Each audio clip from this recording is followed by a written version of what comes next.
Cool, and the live stream seems to have started. That's good. Kia ora koutou katoa. Welcome to the Hoon, where co-host Peter Bale and I go around the week's news in geopolitics and Aotearoa's political economy with a whole bunch of experts, academics and politicians, all to understand our worlds better and have some fun.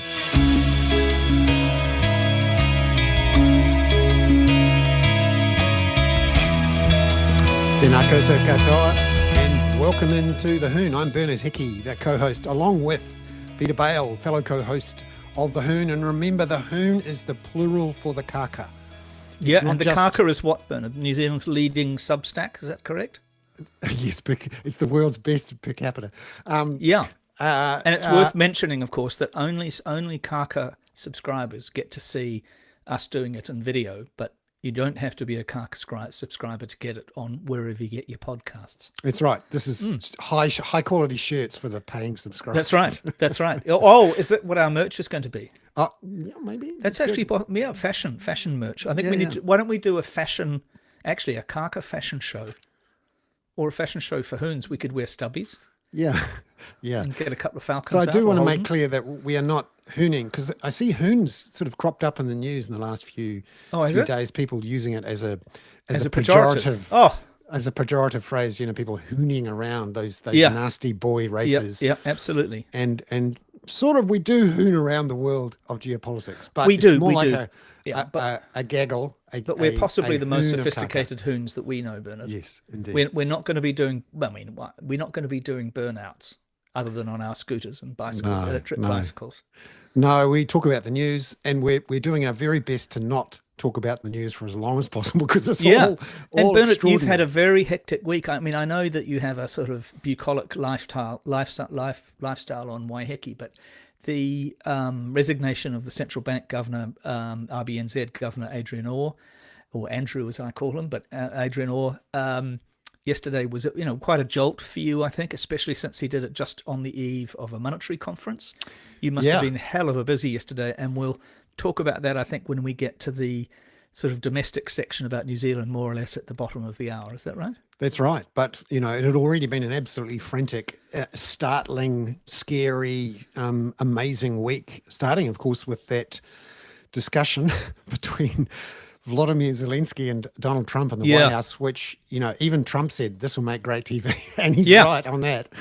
It's the sort of thing that you watch again and again, and you don't want to, but every time you do, you think, oh my God, the world changed in front of our eyes. I know. And I had many, many thoughts about that. I think I said to you over the weekend when you were slumbering and doing whatever it is, and with your clothes off and swimming and things, which I'm never certain about, but whether we should do a special pop-up Hoon on Monday. But I think actually what's happened, especially now the removal of US intelligence from the Ukrainians and the sort of perpetuation of this abusive relationship, and we'll have Robert Patman on to talk about that, and also, of course, Elaine Monahan, who is from Indiana University, or University of Indiana Journalism School, and she's going to be talking also as a former Reuters correspondent in Ukraine. I mean, it's pretty shocking to me, Bernard. We've also had this wonderful. I'm now thinking of Christopher Luxon as the Marmite PM, which in a sense he already was. That expression about, not everybody likes Marmite. You either love it or hate it. So he's definitely got that one forever now, I think. Yeah, and he has really disappointed and surprised a bunch of people with his approach on it, which was dismissive, it was condescending, and it ignored the basic fact that we have at least 200,000 children living in poverty, much of it food poverty. And we had a perfectly good school lunch system. Oh, it's bloody expensive though, Bernard. No, it wasn't. People were bludging on $8. $8 is pretty bloody cheap for a lunch, and they were eaten, unlike the $4 ones, which actually, when you look at the real costs, there's been some excellent reporting from Cecile Meyer at Business Desk on this. There was a sneaky little deal done between Compass and the government. Well, I think, did we discuss this last week? Because I hadn't realised that Compass was this food collective. And I saw a friend of ours was posting on Facebook today, who is a friend of ours who was very closely associated with the Free Speech Union and the Taxpayers Union, and they were talking about, or they were posting somebody else talking about, why is RNZ devoting so much to the school lunch story? This is a bunch of socialist nonsense. It's not. It's about feeding our kids. We know, we talked about this a little bit. We know that kids who are fed, and the differentiation between those who have school meals and free school meals, and also the just take an apple and make a Marmite sandwich. Although my mother used to make amazing Marmite sandwiches with chips in them, with crisps in them, which were bloody good. And I must. Oh, you're one of those kids. I used to look at those lunchboxes. Posh kids. How come we don't have Marmite and chips? That's exactly why we were posh. We'd have lunch and sausage. Yeah, we also used to have lettuce and walnuts and Marmite. But anyway, do you know how much Marmite costs now? And an excellent Chablis to go with it. Do you know how much I was desperate for someone in a press conference to ask how Christopher much, Luxon. Yeah, how much does Marmite cost? Like the bottle of milk test. Yeah, at the Four Square at the bottom of Auckland, it is $9.59 Jesus for Christ, a 500 gram container of Marmite. It's enough to make you move to Vegemite, really, isn't it? But Bernard, the other thing that I just thought I actually thought I was quite entertained by Luxon in that remark, because I thought it was quite funny, quite pithy. But in terms of empathy about, working mothers, working fathers doing 2-3 jobs, getting their kids to school, it is not like the bucolic life that he presumably had when, I've used bucolic twice today, but somebody said it was their favorite word.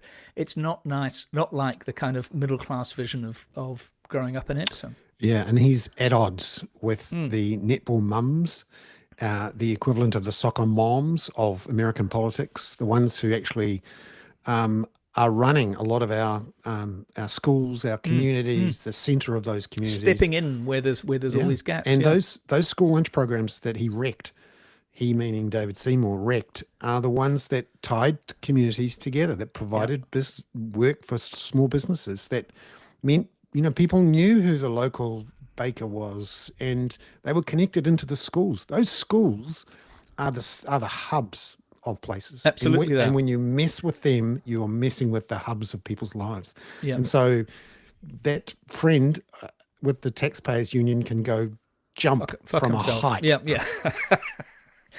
He's probably a listener to the Hoon, actually, I suspect, because he's not a complete fascist. Happy but, subscriber. He's going down that path.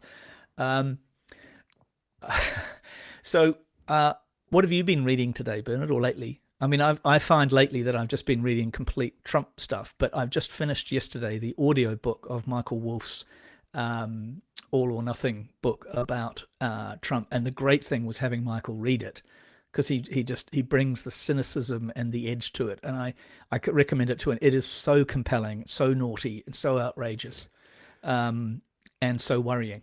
Is he the Tom Wolfe of today political coverage? I think, did I say that? Have I said that before? Because No, I just occurred to me now. It's mine. No. I've said it several times. I've also said that he's an expert at not just biting off the hand that feeds him, but biting off the entire arm as well.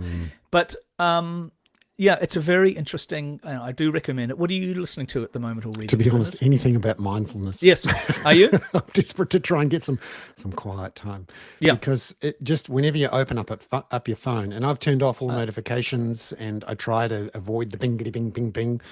But it's like, normally, if you go to some of the social medias, and I also try to avoid that, you see all sorts of contrails of what appear to be news, and you dig around a bit, and it's not actually news. It's news-ish. Yeah. But this time, just about everything is like, oh my God, really, that can't be right. Let me check. Damn, it's right. Yeah. Removing all the intelligence sharing from Ukraine. Yeah. Well, that's what he just wants to have every headline in every hour and be on the front. Now, before we go to Catherine, I just want to let's do what we sometimes fail to do, and so we're going to in a moment have Catherine Dyer from Wellington, PhD, Dr. Catherine Dyer, Professor Catherine, Dr. Catherine Dyer. No, just Doctor.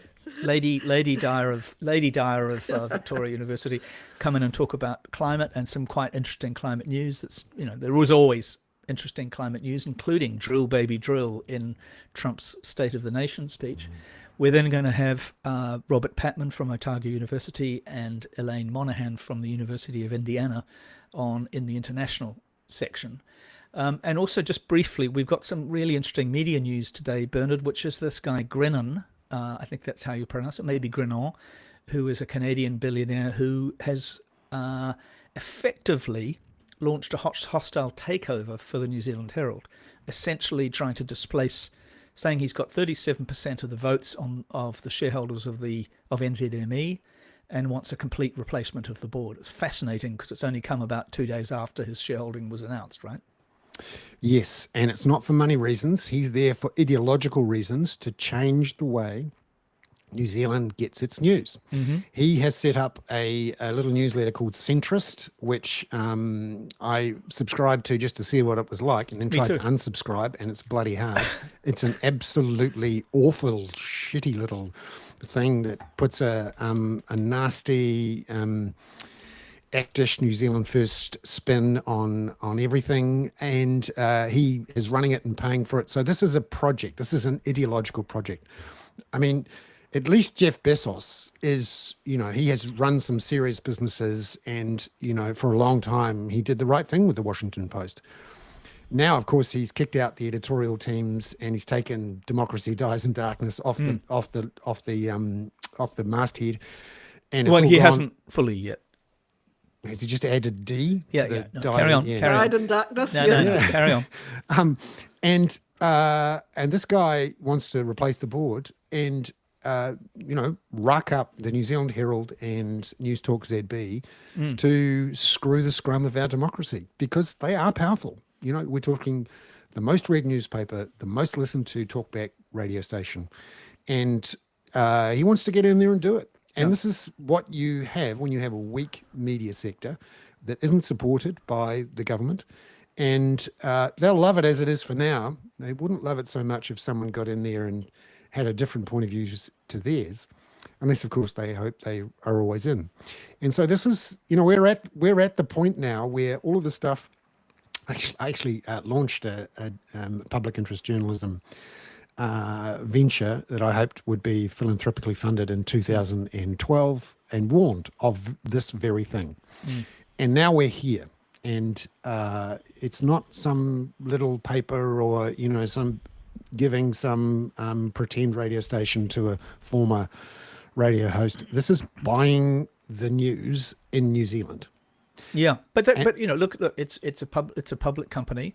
What's interesting as well, apart from it being this Canadian chap, is that Philip Crump, otherwise known as Thomas Cranmer, has been connected to it and is likely to be involved in it. It would appear, having been fired or having been let go by NZME when his sort of right of centre chat show thing disappeared from 1ZB. Well, he'll have to join Richard Prebble in resigning from the Waitangi Tribunal, because he was appointed to the Waitangi Tribunal by the government as well, if there is a big old conflict of interest there. And, we're in here now.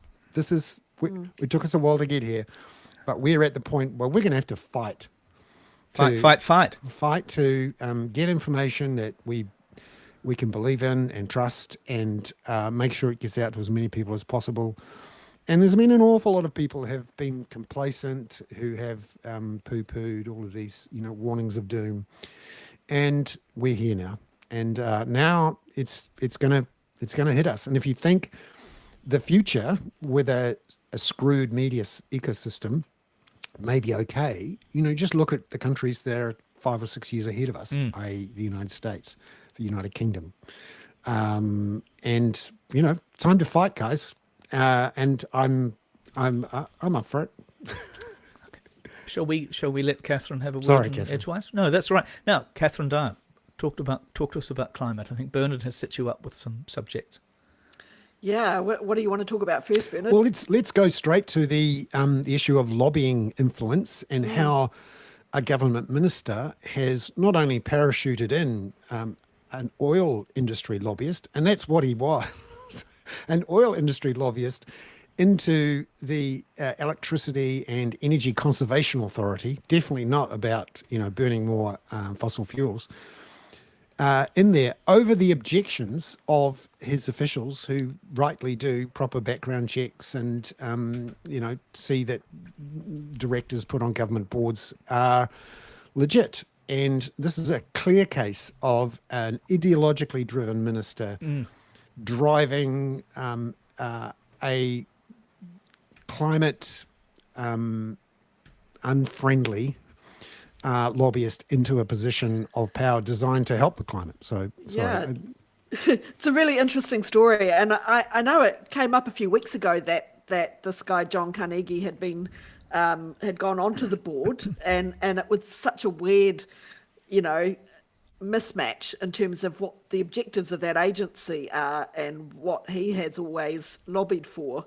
And he's lobbied very strongly against any kind of subsidies or support for renewable energy projects or industry, really, very strongly against any kind of energy transition things happening. So it was kind of a shock that he got put into that, into a place where there was such a mismatch in the first place. But what's come out now is so interesting in terms of the process of how he got there, because, the government officials in MBIE had tried several times to block, they were forced to, he wasn't on their short list. He was, I think, he was dropped onto their long list by Simeon Brown. They rejected him then, and Simeon Brown came back and said, no, you have to interview him, and you have to not interview all these other people that you've shortlisted. And then when they interviewed him, and then they said again, he's not suitable for this role.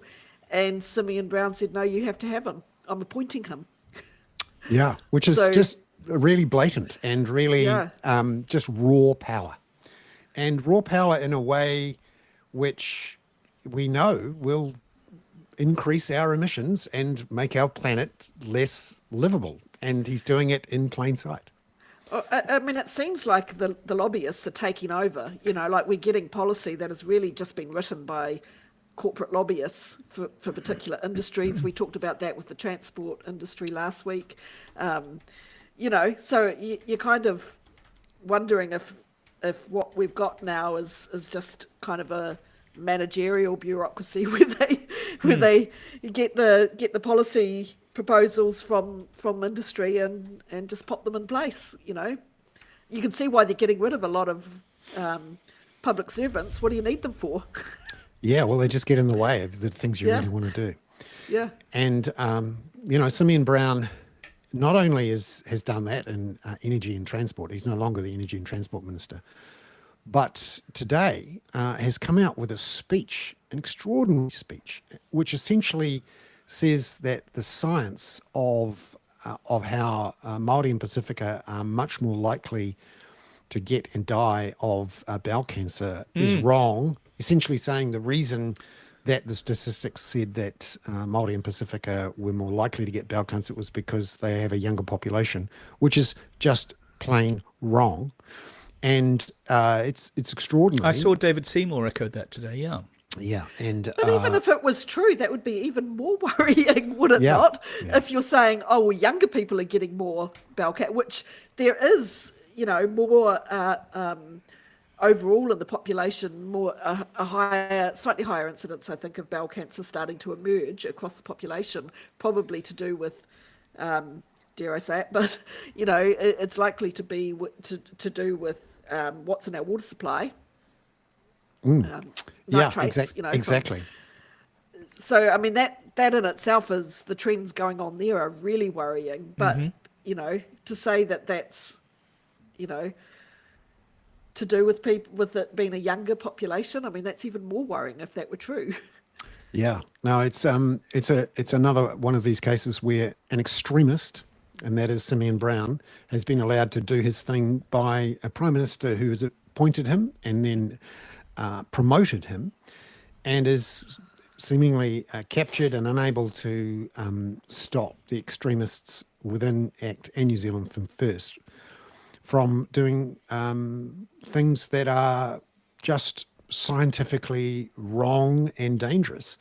Another case this week where a whole bunch of speed limit increases were pushed through against the wishes of councils and local communities, when it's clear New Zealand has the third worst death and serious injury rate in the OECD from traffic accidents, in part because our speed limits are too high, particularly in cities. And this is something that not only did he actually reversed speed limit reductions, and in the process it cost councils millions in having to change road signs and all sorts of things. So it's another case of But that's kind of anti-science agenda from the right. Yeah. That's an international event that's happening and growing. I mean, just looking at what's happened at the NOAA in the US in the last couple of weeks. So the National Oceanic and Atmospheric Agency, you know, they've laid off, you know, hundreds, if not thousands of people, and who are doing you know, critical research that actually saves lives. You know, like they're going to put people at risk. They're doing research on extreme weather events. They're doing research on climate change. So there was a big new climate change model that some people were working on. It was an advance on the current model that the NOAA uses. And the advances that they were doing were making it so that you could get much better information from a more regional point of view. So it's much more detailed. And in fact, so detailed that they're saying that people will be able to use it for weather forecasting at local levels. So these are big long-term climate models that are now becoming so granular and detailed that you can use them for weather forecasting. And the people working on it were given their marching orders, and they're now kind of saying, oh, we're going to keep working on it as volunteers because it is so important, you know, this model in terms of improving people's knowledge and foresight and safety around, you know, weather conditions. So it's... Catherine, you were raising before we came on, I'm just going to move you on slightly because we've got Robert and Elaine in the green room. You wanted to talk a little bit about the cyclones in the Pacific, northern Pacific, out north of us, several of them going towards Australia. It is quite a cluster, as it were. Yeah, and the last week of February and early March, there's been something like 6 named cyclones in the southern hemisphere, which in itself is really unusual from a meteorological point of view. 3 of them are just north of us.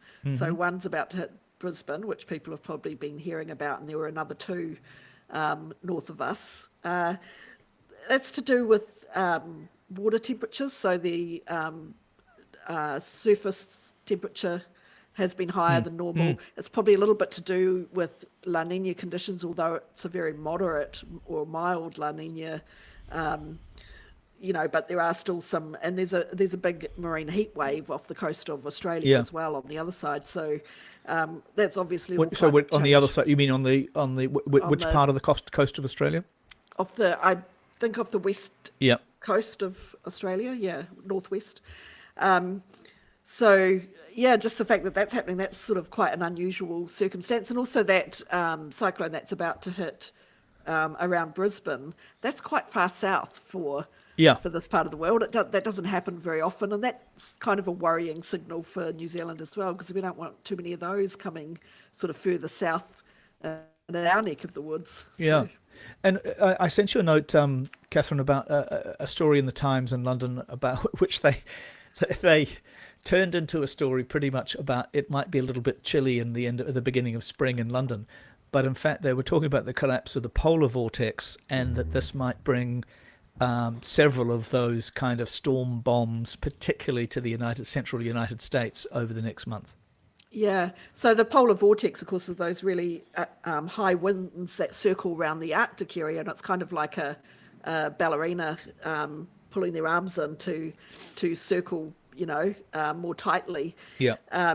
When those winds weaken, they can tend to, you know, the jet stream tends to loop down a little bit, and you get blocking highs. Like they've had very high temperatures in Alaska and around that area. But apparently I was reading that this time the polar vortex is actually quite strong, but it's just been developing these weird kind of almost jelly bean oblong shapes, and then going back to circular, and then going oblong again. So there's a lot of, basically there's disruption to the polar vortex, and there is some, you know, that does seem to be connected to heating in the Arctic area, so it's climate change related, but there's a whole lot more research that needs to be done on that, and that's another actually connected story, because that's something that the NOAA was doing. Right, yeah. They were researching that sort of thing. So those kind of extreme events and things that are unexpected that happen, you kind of want to know what's going on, whether to expect more of it in the future and how it's going to impact people's everyday lives and their, what kind of energy consumption, energy they need, and, all of those things involved in it. And, we could end up with some big blind spots because let's save this up for a month and reflect on how Trump describes whatever happens if there are those. He'll blame the Canadians. Storms. He'll blame the Canadians for sending it down. Well, that is that thing. I think I've told you maybe that in Portugal there's a saying that nothing ever good, only the wind comes from Spain. Nothing good comes from Spain, and that's maybe what he'll say about that. You can blame Canada, but Alaska's having a bit of a heat wave, so you could blame Alaska. Yeah, no, blame the Russians there. Professor Robert Patman and thank you, Catherine. Professor of Practice Elaine Monaghan. It's fantastic having two profs actually. Not everyone would agree with you on that score. Yeah, no, it is. It's fantastic. And I was actually listening, Robert, to the show from last week that Simon so carefully edited most of my stuff out, which was probably wise. Hearing you talk about your students and I thought it was maybe you and Elaine can share this offline at some point, but your sense that somebody had told you that you didn't want to confront your students, you just had to give them the tools to find out what was bollocks or not, and partly because they were smarter than you, which I'm sure Elaine constantly feels.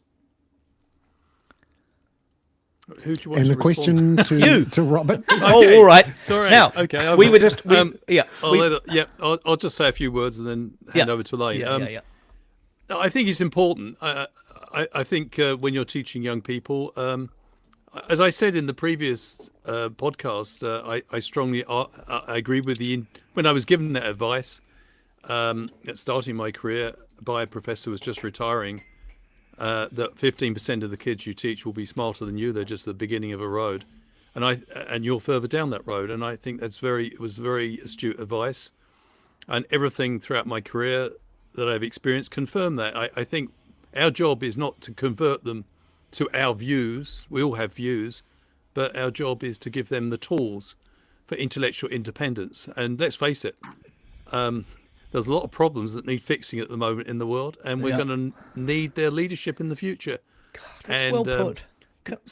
I'll stop there. Thank you. No, I want to come down and come to one of your lectures. Elaine, what do you think about what he said? Because is it 15% of the students at Indiana, or do they have a low IQ and they're not? No, none of them are smarter than you. So, Peter, I'm very sorry, but I've lost the connection to the original question. Well, Robert was just talking about. I was bringing up the disinformation thing to some extent because last week I thought he said something quite profound, and he's just repeated it, which is this idea that from a sort of mentor of his that 15% of his students would always be smarter than him, and that he needed to, and that fitted with his approach to how he might, to how he might help them become discriminating readers of media and information. Yeah, well, I generally default to the assumption that everyone in the room is smarter than me, which is usually a safe way of approaching my engagement with my students. And I don't know, I couldn't possibly estimate the percentage, but they do. I bet you could. They keep me straight in all kinds of ways. Like, when I can't remember the word for something, they'll tell me what it is. But certainly in terms of being able to discern disinformation online and so on, I've seen varying. You could probably come up with an answer to that question and pick your research study. But I think that they're probably more able to discern those things than we maybe are because they're so used to living in that space. So, Robert, I think it might be a bit of a double header with you and Elaine today because we're going to talk about the blizzard of news we've had since the extraordinary Zelensky thing last Friday, and God knows that poor chap's been through the ringer several times. And I just wanted to maybe start on that. We now have intelligence sharing from the United States withdrawn. we have a continuation of the stalling of the delivery of weapons. Given that how important U.S. intelligence was to Ukraine, Robert, what's your take on that? Well, it's a steady application of pressure by the Trump administration to try to force Mr. Zelensky to accept a peace deal on Mr. Putin's terms. And so we're seeing a ratcheting up of pressure. And by the way, it's not just Ukraine that's feeding the pressure. You probably heard today that the British have been forbidden to pass on US intelligence to Ukraine. No, I didn't see that. That's interesting. Yeah. So unless I got the wrong end of the stick, that's how I understood it. I think that's the other thing that was striking is that I think Keir Starmer, who tried to demonstrate he was doing everything possible to accommodate Mr. Trump, and said that Mr. Trump, he made all the right noises saying Mr. Trump was right to lead a peace initiative. But Starmer's not backing down on his idea that Ukraine's territorial integrity must be respected. And very interestingly, and it's right to be it, and he talks about it. Yeah. Well, I found 2 days ago when I watched a clip, and you probably saw it as well. It had widespread circulation on the social media, where Mr. Starmer responded to a question in the House of Commons by saying that Mr. Trump had to stop fawning over Mr. Putin, who was the aggressor in the conflict. And he basically implied something that Mr. Zelensky had made the point quite explicitly, that Mr. Trump is living in a disinformation bubble. And it seems to me that the Europeans are going through the motions of including the Americans, but they're privately resigned to the fact that Mr. Trump's right behind Putin, and there's nothing that they can do to stop that. Merz, who is going to be Germany's leader shortly, has made some very tough statements that haven't got too much circulation so far, but saying that two things. Firstly, that the only peace that can be achieved in Ukraine is one which involves Putin's defeat. And secondly, that Germany is going to put its defence expenditure, it's removing some of the limits on German defence expenditure, and it will be as high as 5%. And it seems to me I know the term is overused and there's cliches, but I think we are witnessing a real fork in the road in terms of transatlantic relations. And I think the Europeans are rapidly reaching the view that they can't do business with Mr. Trump. And it's quite interesting to see, just in a financial sense, that the Germans have really crossed a Rubicon in the last day or two by altering their debt brake, their so-called debt brake. Yeah, that's what I was alluding to, Bernie. Yeah, which means that the Germans will break their rules about how much they spend and borrow on infrastructure and security.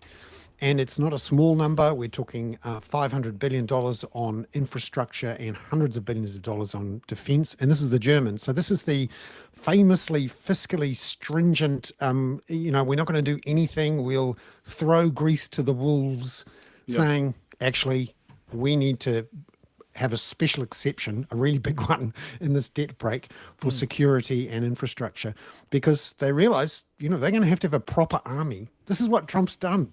He has forced Germany to ramp up its defense spending after 80 years of, most of the world trying to avoid Germany having a really big army.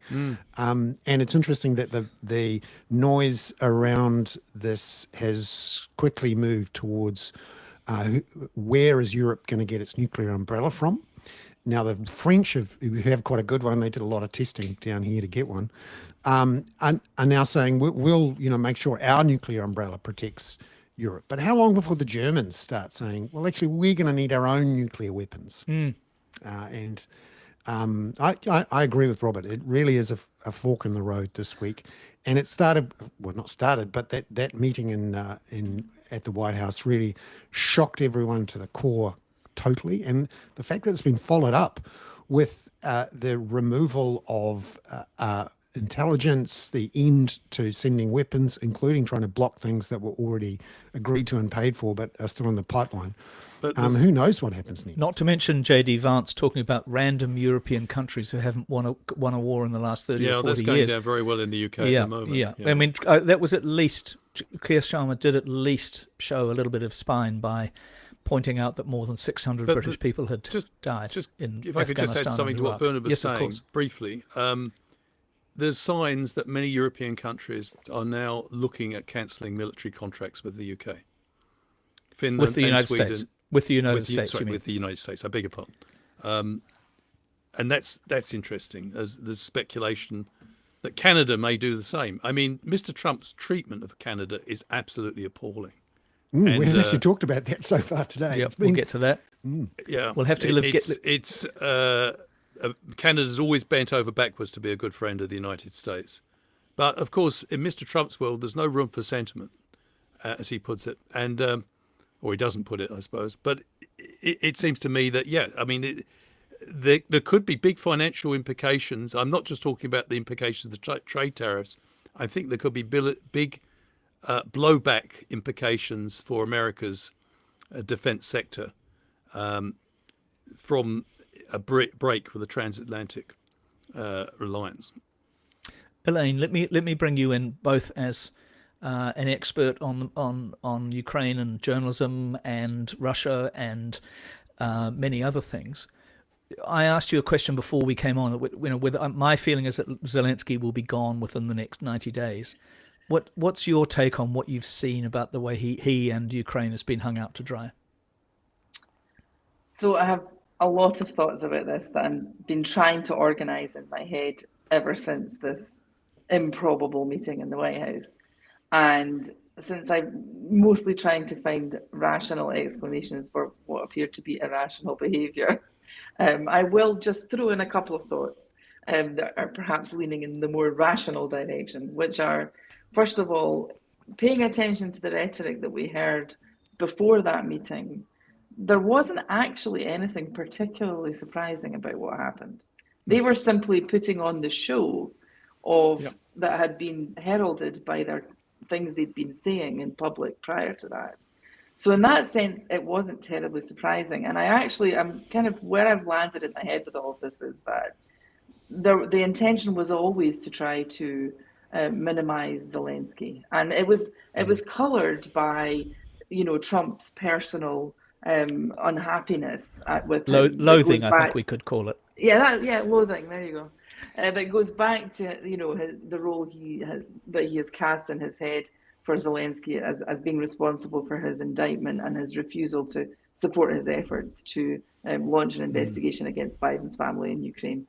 So I think that was the color behind the story, but actually the actions of what they did were not surprising. And I think regardless of what Zelensky had done, the outcome would have been the same, is my guess. The question now, I think, really is only, Zelensky came out of that engagement, it seemed, to me anyway, having won the argument because he was true to his self, to his role as a wartime leader, visibly and actually.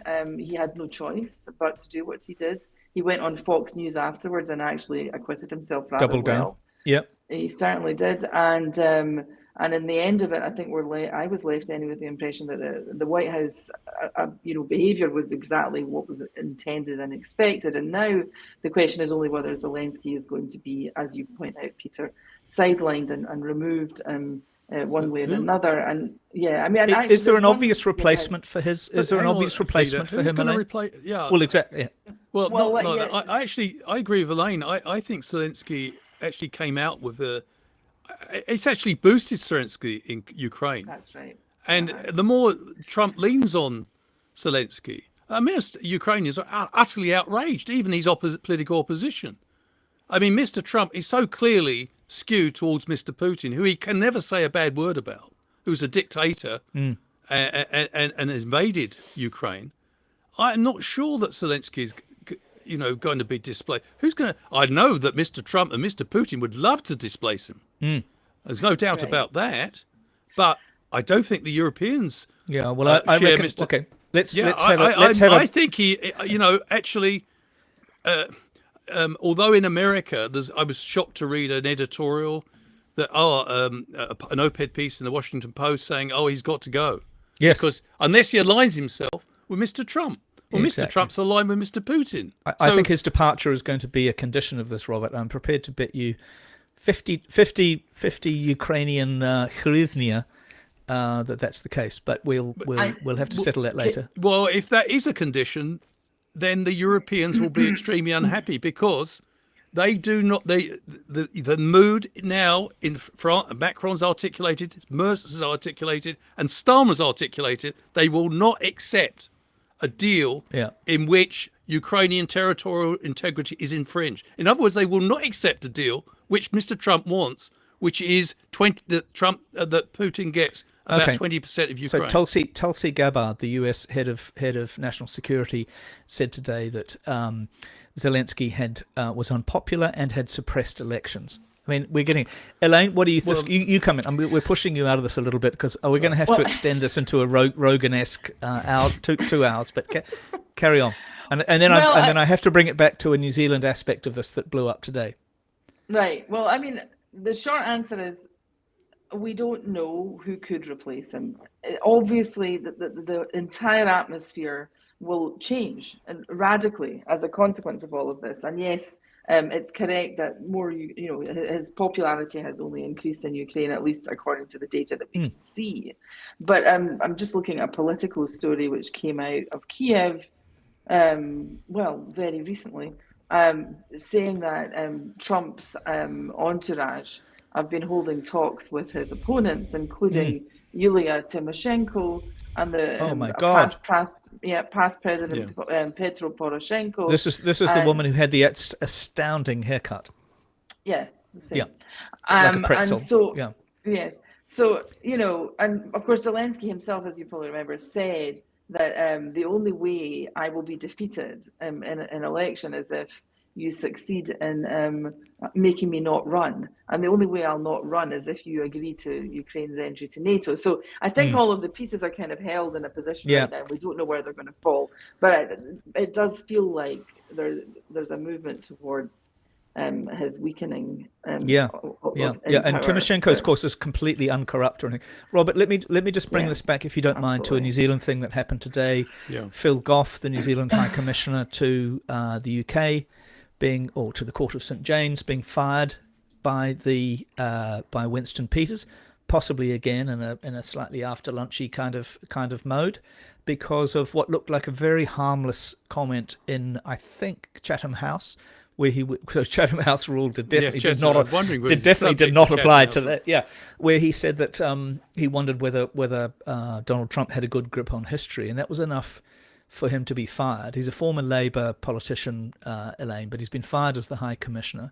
There's this whole debate about, and it goes to I haven't seen other Commonwealth nations rally behind Canada yet. I haven't, the United Nations is being very, very quiet about this, probably for fear of being dumped, in the next couple of weeks.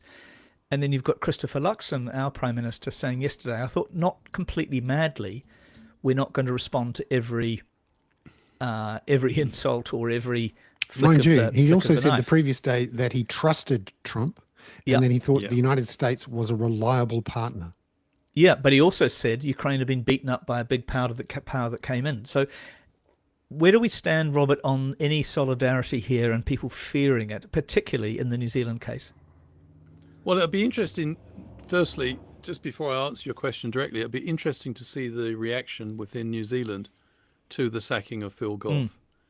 I'm not sure that's going to go down well, because after all, many Kiwis agree with the sentiments articulated by Phil Goff, which caused him to be dismissed, which is that Mr. Trump is behaving in a way which was reminiscent of the 30s, when other victims of expansion were being coerced into peace deals they didn't want. And Mr. Trump is seen by many in this country as having abandoned Ukraine and siding with the aggressor, with a country which has basically ripped up the UN Charter.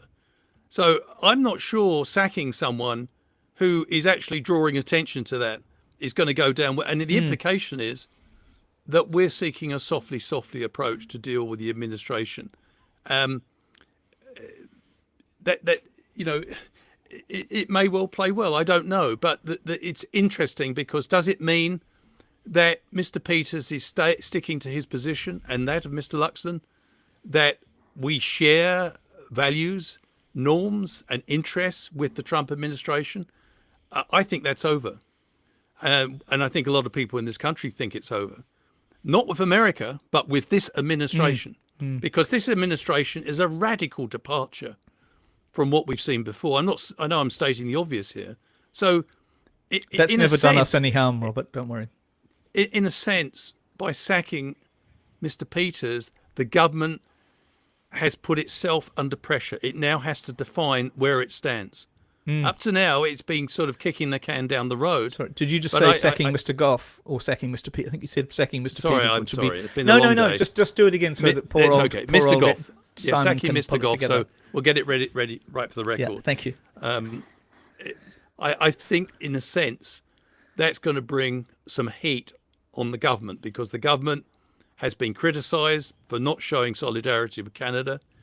It's been criticised for being very reticent about Mr. Trump's claims to take over places like Gaza, although we understand that's now just a recommendation. His territorial ambitions in Greenland, we've heard nothing from New Zealand's government on that. The Europeans are beginning to speak out. And I think we face a fork in the road moment where, and I think the sacking of Mr. Goff will bring it forward, where we have to decide between the European approach to peace in Ukraine or the Trump approach. And why I think the sacking could be domestically controversial is because I think many people will be saying, do we actually accept what Mr. Trump is doing towards Ukraine? It's an interesting way to sort of force the question onto the front pages, because until now, you're right, the government itself has basically taken a defensive position behind a wall, and all of the noise has gone over it, and it hasn't had to come out and stand up.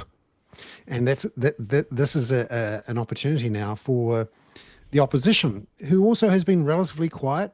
Typically the opposition and the government try not to turn foreign policy into a domestic political fight. But you've just taken on one of the Labour Party grandees who was seen as one of the more centrist and certainly competent Labour ministers. He was a foreign affairs minister and a trade minister of some note, a mayor of Auckland for 2 terms. This is not some sort of,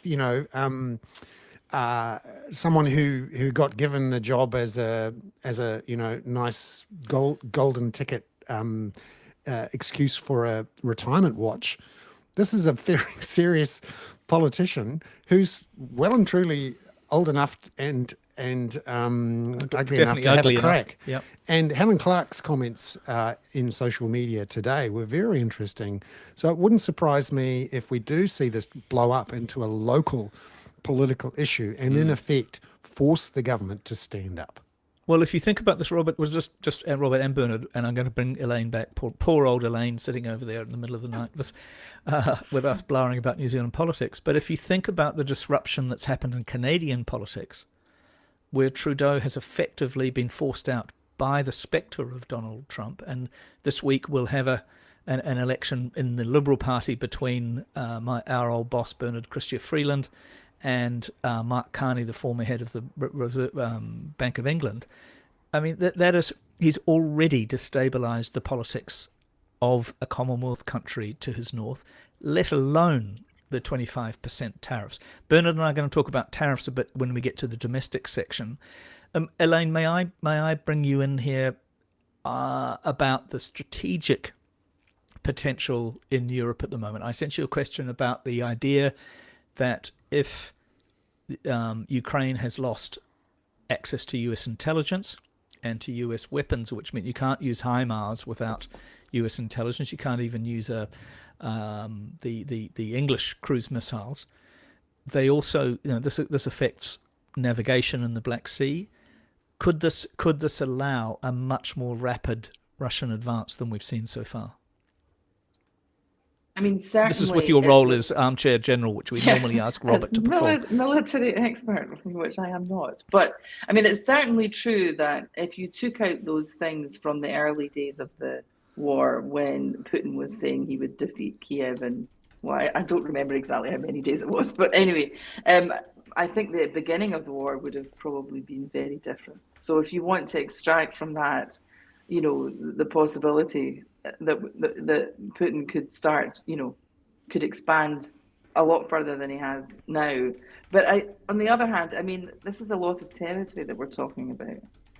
So yes, and I know that it's hard for me to imagine a scenario where he suddenly starts marching into other countries, even though I don't disagree with the idea that if you don't stand up to someone who's behaving that way, obviously the hazard is there that it will happen. I just don't know that logistically how quickly something like that would unfold, given how much territory he's currently holding, in uncertain circumstances. Elaine, let me ask you one other question, because one of our audience has asked it, and there's a few things in the audience, including, can you get to the point faster, Peter? Blah blah blah. It's very hard to make you the sort of arbiter of what's going on in the United States, but it's quite interesting in a way that you're in Bloomington, Illinois. Indiana, you spend the rest of the Indiana, Bloomington, Indiana. I do apologize. Yes, at least you're not in normal Indiana. Yeah, you're in Bloomington, Indiana, and yes. You spend a lot of time in DC. Mm-hmm. What's the mood? When you go to a diner in Indiana, how does it differ from going to Jose Andres's place in DC? Well, I mean, bear in mind I'm hanging out in academic territory, right? Bloomington is a little blue dot in a sea of mostly red, right? So it's not really representative, but it's certainly the case, I think, that there are plenty of Trump supporters around here. In the Midwest, it's sort of traditional that you don't necessarily talk politics. Everyone understands that you just, we have to live next door to each other. In Washington, the atmosphere is obviously very different because lots and lots of people are affected. If not personally, at least people they know are affected by these people, people losing their jobs and so on. We have friends who've been kicked out of jobs, and so does everybody we know, right? So in Washington, that's not the case here in Indiana. The thing that's been really interesting to me the last few days is this story about people showing up at town halls angrily, and supposedly the White House has been, telling everyone, don't you be going to town halls anymore, because so that's it seems as if there's likely to be a sort of I don't want to say suppression is maybe too strong a word, but certainly a preference to keep your politics to yourself, which is a little bone chilling to think about. Elaine, thank you so much for that. I'm sorry to have squeezed you a tiny bit again, because I think we do need a 2-hour Joe Rogan level one. And Robert, thank you so much for your perspective on this. As always, the audience someone said, Robert, Professor Robert is just a gem. Thank you. It's lovely to see you both. Thank you very much. Thank you very much. Both gems. Thank you. Bye, Elaine. Thank you. Bye. Bernard, we were going to talk a little bit about tariffs. Is that right? Tariffs and trade and things, which is really at the nexus of why Christopher Luxon was so reluctant to get into this. But one of the things that strikes me about what Trump says and why we are not in any way removed from this is, we have 15% GST. He wants to have GST within the ambit of tariffs, and also we have, presumably various agricultural import standards and things to protect public health and so on. And American chlorinated chicken is going to be next down the pile, isn't it? Yeah, although if we can export some eggs, they'll take those at the moment. It really depends on whether Trump picks on us, basically. It's so arbitrary and so out of the blue. Why is he picking on Mexico and Canada and not Japan and Europe? Maybe he's about to. He says he might do something. What about Australia and New Zealand? slapped some tariffs on steel and aluminium, which will affect the Australians in particular, and they've gone begging for an exemption. He's given exemption to some of the car dealers over mainly the pickup manufacturers because exactly. Basis. Yeah. And so it's all up for grabs, and he seems particularly capricious and like a mafia don. You don't look at him funny because he'll kill you, and this is the problem for us, because it is a problem. The United States is our second largest trading partner, and actually, and this may be one of the reasons they are hiding behind that wall, is because if the tariffs only apply to Mexico and Canada, and there is a reaction from China against the United States, we know that China is going to put tariffs on agricultural exports from the United States to China, including dairy and beef. And the Canadians are the major suppliers of imported beef into the United States. Also Argentina. Oh, Millet. This is what it's all about. It's going to be Argentinian beef. We've just had a report today from Beef and Lamb that we've had a record export season for beef because the Americans are having to pay up for it, partly because they don't have as many cows as they used to because of climate change, and they need our beef to bulk out their otherwise hamburgers. Burgers. So we could actually gain from this as long as he doesn't have a go at us. And so there's a two-edged sword here. We don't want to be hammered ourselves, but if we keep quiet, we might actually be able to benefit from the others having a go at each other. So is that what happened, do you think, with Goff? I mean, the Goff comments were really interesting in that Goff was asking the question of, I think, a Finnish politician, what would essentially Winston Churchill say? Remember, Winston Peters is named after Winston Churchill. I know. I thought he was named after the quarrying company in South Auckland, but carry on. And what's really interesting about the comments from Goff, they're incredibly powerful and prescient. He says, quote, "I was rereading Churchill's speech to the House of Commons in 1938 after the Munich Agreement, and he turned to Chamberlain and said, 'You have the choice between war and dishonor. You chose dishonor, yet you will have war.'" And then Goff says in the question, "President Trump has restored the bust of Churchill to the Oval Office. But do you think he really understands history?" Now, that's not an offensive. It's not saying he's an orange-headed baby. Yeah, but it goes right to the heart of the matter, which is that Trump betrayed Ukraine to make life convenient and get Putin off his back, in the same way that Chamberlain betrayed Czechoslovakia, and we ended up with a Second World War. And Churchill, a man that is can be debated his qualities, but he certainly is a hero of Winston Peters. And so what essentially Goff was doing was co-opting the memory, the very powerful memory of Winston Churchill, his bust staring down on that discussion between Zelensky and Trump, co-opting that memory and using it as a weapon, and in a very clever, profound way. And I think that's dangerous for Peters. If Goff had come out and said something stupid like, Trump's a dickhead. Exactly. Which he could have done under the Chatham House rule. It is a very interesting example of the Chatham House rule not working, which is that you can't attribute quotes to people who speak at Chatham House. Bernard, what would Jacinda Ardern have done in these circumstances? She wasn't afraid of, when Trump was there and she was the Prime Minister, of pushing back. And there's that famous moment in the movie about Christmas in the United Kingdom. The one with Hugh Grant as the British Prime Minister. Yeah. I think it's called Love Actually. Love Actually. There you go. I've seen it so many times I've forgotten the name. And of course that famous scene where after the US president makes a pass at the woman he would quite like to be friendly with, he just loses it and says exactly what everyone in the UK really thinks.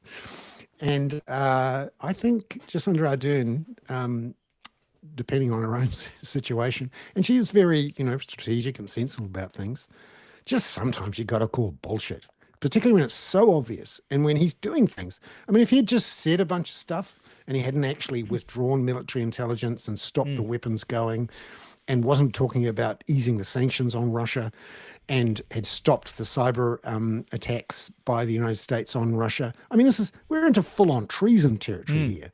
And someone, the Europeans are at the point of calling it.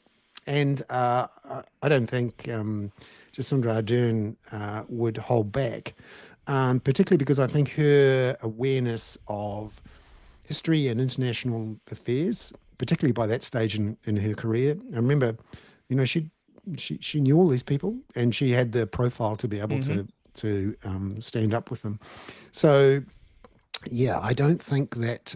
Do you think she had a better idea of what New Zealand's interests? I mean, we should have, in a way, kept Robert on for this question, but do you think she had a better idea of what New Zealand's interests were, including morality? Absolutely.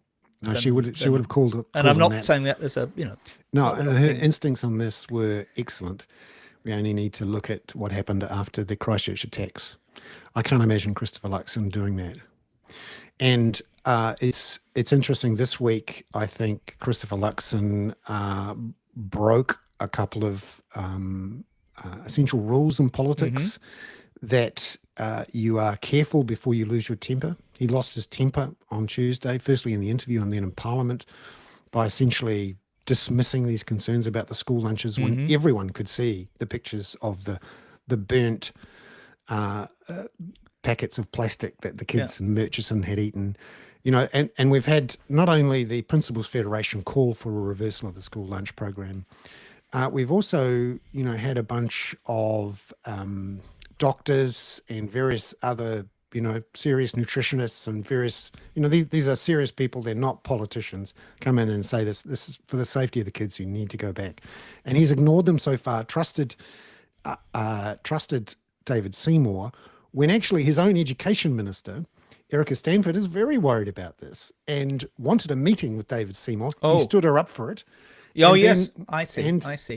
Luxon better be careful here. Erica Stanford is one of the candidates to take his job if the caucus decides to throw him under the bus. And we must be a week or two away from a new set of polls. And if they are uglier, and it's quite likely they will be, then the noise will start, if it hasn't already, within the caucus to get rid of him. And I still have money, the $50, I suppose, on not being there. Hryvnia. Oh, you've got $50 on. How much on is Lixon. 50 Ukrainian hryvnia? Not much anymore, especially after this all goes down. But yeah. So that's been an interesting week in politics. And then, of course, this week, the extraordinary events with the Reserve Bank governor, which in any other week would be the number one news and the number two and the number three. Yeah. It's an extraordinary way that he's done it. And so far, the fallout for the government hasn't been too damaging. And Bernard, just because you had a busy day on that yesterday, I said to you before we came on air that I wondered if there was a Princess of Wales thing here, that it was just his health. But to do this the day before he was setting up a monetary conference with Bernanke and Ben Bernanke, the former Fed chairman, this is a big deal. Yeah, he would have liked to have hosted that conference. But what I think has happened here, and I don't know, I'm looking at all the evidence in front of us, is that a couple of weeks ago, he asked for a significant increase in the Reserve Bank's budget. There are reports that he wanted to increase it to $1 billion. And Nicola Willis objected to that. She wanted actually a cut in the Reserve Bank's budget for the next 5 years. Because the staff has gone up quite a lot, yeah. Yeah, and came out in an article that came out last Thursday in the New Zealand Herald, an interview with Thomas Coughlan, very much a planted piece in which he was openly critical of Adrian Orr and his aspirations for a bigger budget, and I think Orr saw that as a fairly public dressing down of a Reserve Bank governor and decided that this was just too much to bear. Also, he had achieved a lot of the things that were open issues, I suppose. He could tick them off, which was returning inflation to the middle of the target band, imposing high capital controls on the banks, and bedding in the debt-to-income multiple controls.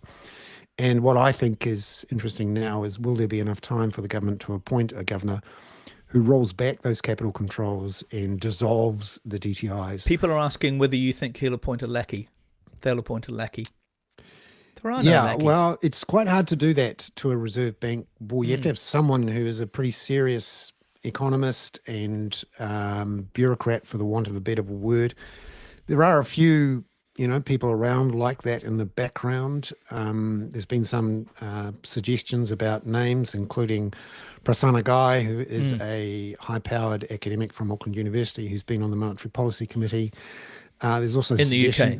The MPC in the UK. In New Zealand. Oh, I see. But Prasanna has been involved in central banking, academia, and advice at high levels in Europe. So potentially very well qualified. And there's a couple of names in the background there. John McDermott, a former chief economist at the Reserve Bank, who would certainly, I think, be sympathetic to a lot of the government's views and pretty well accepted by the Reserve Bank and banking communities. And I think the question Eric is how Crampton. quickly. Someone's just said that guy from New Zealand Initiative. I assume they mean Eric Crampton. Yeah, I think that's unlikely. I think that's unlikely. But carry on. But they will look for someone obviously who they think is sympathetic. The question is, would that person drive quickly to release the capital shackles on the banks? The banks were forced under Orr to double their capital requirements, which slowed their lending growth and was expensive for them, and which they were happy to pass on to customers. And Nicola Willis is really looking for a win in the competition space. The other bit of bad news for the government this week was that Stuart Smith, the new Commerce Minister, who was there to try to beat up the supermarkets and banks and electricity gentailers to improve prices for customers, has had to recuse himself from the supermarket side because he's got a family member who owns the supermarket. So she's got her hands full up at the moment, and she's got a budget to write in the next couple of weeks or confirm. So Bernard, you've more or less done a soliloquy there, haven't you? Yeah, I was pretty. And we're a little bit over time. And I know, sorry to anybody who didn't like the various things today, but everybody seems to like our shirts, except that I think today's ones are too similar. When we're talking about Trump, again, I do recommend that everybody listens to or buys the Michael Wolff book, All or Nothing, because what Michael is now saying about Trump is that it is all chaos all the time, and his recommendation to anyone concerned about it, particularly other countries, is to hunker down and wait for it to pass, because there's no other way to confront him. It'll only go badly. So let's see how that goes. Well, I'm not sure the American military, apart from anything else, can abide Trump selling out the United States to Russia, which is what it looks like he's doing. Bernard, that's a fantastic topic. Let's do that next week, maybe. Yes, thank you. Yeah? Yep, no, I think you're right. And the skateboarding dog this week. Well, my skateboarding dog really is just a quote from Michael's, from an excerpt from the Vanity Fair of Michael's book, where Trump is sitting after one of the legal cases, that he went through. The whole point of Michael's book is that, as he quotes Trump saying, our media strategy is our legal strategy, and our legal strategy is our media strategy, that he managed to survive all of those legal death knells. And he's buoyant after the success of one of them, and he says, "Bring me the poison." And they bring his basket of Starbursts, Hershey miniatures, Laffy Taffy, and Tootsie Rolls, and instantly, and says, "Okay, get the poison out of here," he says, taking 2 handfuls. So we've got I always think that Trump's thing about not drinking, partly because his brother who died was an alcoholic, but I just can't believe he can behave like this and not be drunk as a skunk. But so actually, we know he's just high on sugar. It's a sugar rush the whole time. Yeah, that's where you sort of. Yeah, I think the U.S. military at some point. Oh, Jesus, Bernard, you're going back to that. Yeah, we have to. Come on. Anyway, it was a skateboarding dog. We don't end with gloom. We end with optimism. And good. So we may have an Australian election coming up. We've got a Canadian election coming up. There's some serious shit going down. And we'll be back again next week on the Hoon. I'm Bernard Hickey. He's Peter Bale. And we will see you all next week. Ka kite anō. That's all for him, and it's all from him. See you. Thank you, Bernard. And the audience. Yeah. So we're And stopping, Simon. but we are still live streaming